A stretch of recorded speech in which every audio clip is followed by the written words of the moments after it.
Bon matin et bon café avec Jésus. Je reviens à la dernière vidéo où on se posait la question de c'était qui avait choisi les livres à mettre dans la Bible. Bien sûr, ce qu'on appelle le canon. Canon qui veut dire récolte de livres. Mais c'est qui a décidé ce canon et la liste des livres présents dans la Bible? Là aussi, il ne s'agit pas d'une seule personne, pas fait à un seul moment, mais à travers les siècles. Et c'est un processus de choix inspiré par Dieu qui a commencé autour du 1er jusqu'au 3e siècle, jusqu'à arriver au 14e, 15e siècle. Les premiers qui ont commencé à réfléchir sous l'inspiration de l'Esprit de Dieu ont été les communautés locales au tout début des églises primitives et ils ont accepté en premier tout de suite les 4 évangiles qui avaient été écrits souvent par des contemporains et après on rajoutait les lettres de Paul et les actes et qui ont été adoptés ensuite. Deuxième groupement, si on peut dire, de personnes qui ont été inspirées pour choisir, ont été les pères de l'Église, entre le 2e et le 4e siècle. Des évêques, des théologiens comme Athanase d'Alexandrie ou Jérôme, qui ont commencé à faire des listes pour distinguer les textes authentiques déjà, des textes qui paraissaient pas authentiques, afin de pouvoir trouver la liste exacte. Et le gros du travail a été fait par les conciles, c'est-à-dire des réunions très importantes où les chefs de l'Église se retrouvaient pour prendre des décisions. Et là, pendant les conciles, entre le 4e et le 16e siècle après JC, on décidait cette liste, on peaufinait la liste qui avait été déjà commencée. Le premier concile a été à Hippone, 393, ensuite Carthage, 397, jusqu'à 1546, un des conciles de Trente, où les catholiques ont vraiment statué ce qui étaient les livres à mettre dans le canon, donc la liste des livres qui doivent être inclus dans la Bible. Dieu a été vigilant et a surveillé tout ce processus du début à la fin, parce que c'est sa parole. Donc il ne pouvait pas faire entrer des textes qui n'étaient pas en lien avec sa parole. Donc le canon a été fait sur plusieurs siècles, a été décidé, maintenant il est fermé, il est fini, il est établi et on n'y revient plus dessus. Mais quels ont été les critères qui ont permis aux décideurs de choisir la liste des livres dont je vous ai parlé? Ils étaient 4 comme critères. C'était l'apostolicité. Le livre doit être écrit par un apôtre et pas par n'importe qui, ou quelqu'un qui était apôtre des apôtres. Voilà, Matthieu, Luc, Marc qui était disciple de Pierre ou Luc qui était disciple de Paul. Le contenu devait être vraiment fidèle et à un accord parfait avec les enseignements de Jésus et l'éthique de Jésus. 3e point, les textes devaient avoir eu un usage universel. Le livre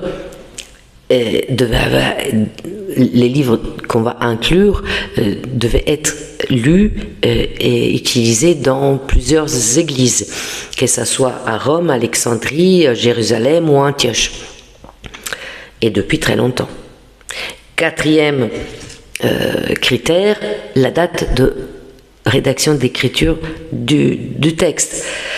Tous les livres après le 2e, 3e siècle ont été exclus parce que ils ne pouvaient plus avoir de lien avec les apôtres ou avec le témoignage de Jésus, et donc ils ne pouvaient pas être utilisés de manière universelle. Pour le processus de l'Ancien Testament, là on parlait surtout du Nouveau Testament, pour l'Ancien Testament le processus a été encore plus strict.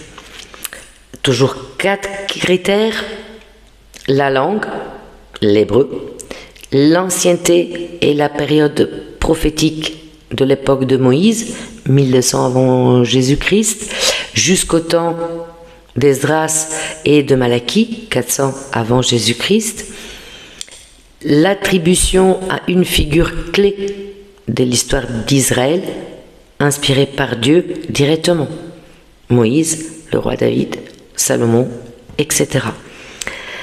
4e point, le texte devait être en accord avec la Torah, la loi de Moïse, et la pratique communautaire. Monothéisme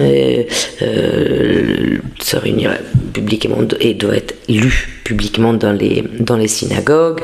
Et voilà, donc ces critères étaient encore plus stricts que pour le Nouveau Testament. Et les livres, bien sûr, ont été inclus seulement ceux qui répondaient à tous ces critères. Autrement, ils ont été mis dans la liste des apocryphes, c'est-à-dire ceux qui, on a des doutes et on pense que, ont sûrement été écrits par des personnes croyantes ou que peut-être ont été en contact avec les apôtres, mais qui ne correspondent pas aux autres critères.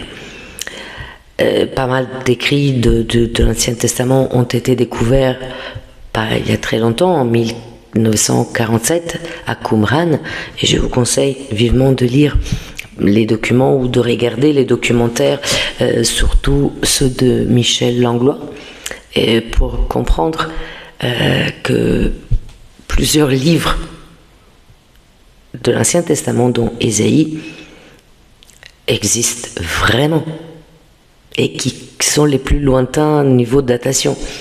Donc, la Bible, rien n'a été inventé. Tout vient de la parole de Dieu. Il n'y a pas de magouille. Tout vient de la parole de Dieu.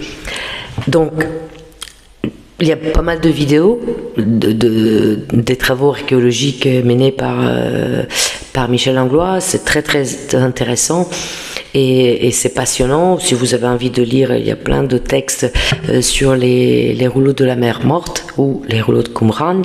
C'est le lieu où ça a été découvert. Il y a toute une histoire entre le fantastique et le poétique sur la découverte de ces rouleaux. Et c'est beau parce que la découverte de ces rouleaux a été faite par des jeunes bergers qui amenaient leurs brebis paîtres et qu'en jouant avec des cailloux, l'ont jeté dans une grotte, et ce caillou a fait un bruit comme d'une cassure, d'une brisure étrange. Et en allant regarder ce qui s'était passé, ils ont trouvé des amphores en terre cuite, et à l'intérieur de ces amphores, il y avait la parole de Dieu. C'est poétique. C'est un lien. Les premiers à célébrer la naissance de Jésus ont été des bergers. Les premiers à trouver sa parole dans le désert ont été les bergers. Donc, je vous laisse rechercher dans la bibliothèque de la parole de Dieu, et que chacun choisisse maintenant la traduction, le livre qui plus lui correspond.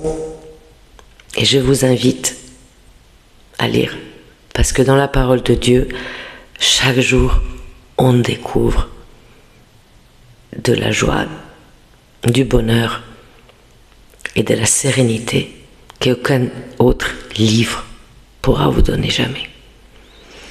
Donc, bonne journée et bonne recherche.